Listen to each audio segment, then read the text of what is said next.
Chapter 2 The Girl Who Fell Beneath the Sea. As I sink, the roar of the waves abruptly cuts off, and all is silent. Over and around me, the dragon's long, sinuous body circles, swirling a great whirlpool. Together we fall through the sea. Strange, but the urge to breathe never rises. My descent is almost calm, peaceful. This must be the dragon's doing. It's using its magic to keep me from drowning. My throat tightens, and my heart pounds with relief. All the brides before me, they lift. Down in the darkness we sink, until the sea above me is the sky, and we, the dragon and I, are the falling stars. The dragon circles closer, and through its tightening coils I catch sight of one hooded eye, opened slightly to reveal a glittering pool of midnight. Time slows. The world stops. I reach out my hand. Droplets of blood leave the open wound to trail like gemstones across the distance between us. The dragon blinks once. A rift opens up below me. I drop into its darkness. My grandmother often told me stories about the spirit realm, a place between heaven and earth, filled with all kinds of wondrous beings, gods and spirits and mythical creatures. My grandmother said it was her own grandmother who used to tell her the stories. After all, not all storytellers are grandmothers, but all grandmothers are storytellers. My grandmother and I would make the short walk through the rice fields and down to the beach, each carrying one side of a folded bamboo mat. We'd spread the mat on the pebbled sand and link arms as we sat side by side, dipping our toes into the cool water. I remember the way the sea looked in the early morning. The sea peeked out from over the horizon, and lit a golden pathway across the water. The briny air misted over our faces like salty kisses. I would lean closer to my grandmother, basking in her steady warmth. She'd always start with stories first, those with beginnings and endings, but as the orange and purple hues afternoons. She would begin to ramble, her voice a soothing melody. The spirit realm is a vast and magical place, but the greatest of all its wonders is the sea god's city.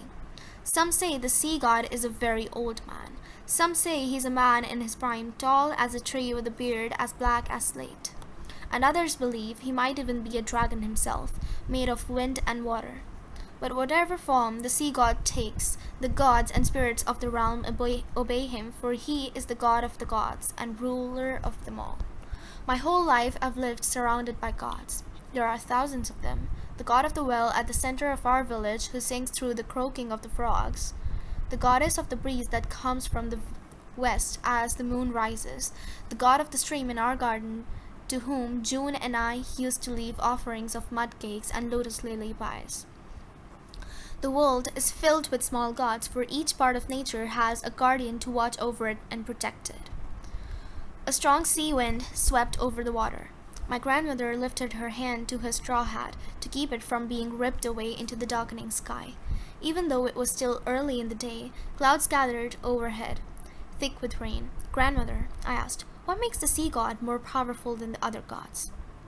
Our sea is an embodiment of him, she said, and he is the sea. He is powerful because the sea is powerful, and the sea is powerful because he is, I finished for her. My grandmother liked to speak in circles. A low groan of thunder rumbled across the sky. The pebbles at our feet skittered into the water and were washed away with the tide. Beyond the horizon, a storm brewed. Clouds of eddying dust and ice crystals swirled upward in a funnel of darkness. I gasped. A feeling of anticipation swept through my soul. It's beginning, my grandmother said. Quickly, we stood and rolled up the bamboo mat, then walked swiftly towards the dunes that separated the beach from the village. I slipped in the sand, but my grandmother grabbed my hand to steady me. As we reached the top, I looked back one last time. The sea was in shadow. The clouds above blocked the sunlight. It looked otherworldly, so unlike the sea of the morning that, though I had sat by the water only a moment before, I suddenly missed it terribly. For the next few weeks, the storms would grow worse and worse, making it impossible to travel close to the shore without being swallowed by the waves. They would rage uncontrollably until the morning when the clouds would part overhead, allowing for a brief ray of sunshine to peek through, a sign that the time to sacrifice a bride had come. "What makes the sea gods so angry?" I asked my grandmother, who had stopped to gaze across the dark water. "Is it us?" She turned to me then, strong emotion in her brown eyes. "The sea god isn't angry, Mina. He's lost. He's waiting in his palace far beyond this world for someone brave enough to find him." I sat up and gasped in a lungeful of air. Last I remember, I was falling through the sea, yet I'm no longer underwater. It's as if I've woken inside the belly of a cloud. A white fog covers the world, making it difficult to see past my knees. Standing, I wince as my dress, dried and brittle with salt, scrapes against my skin.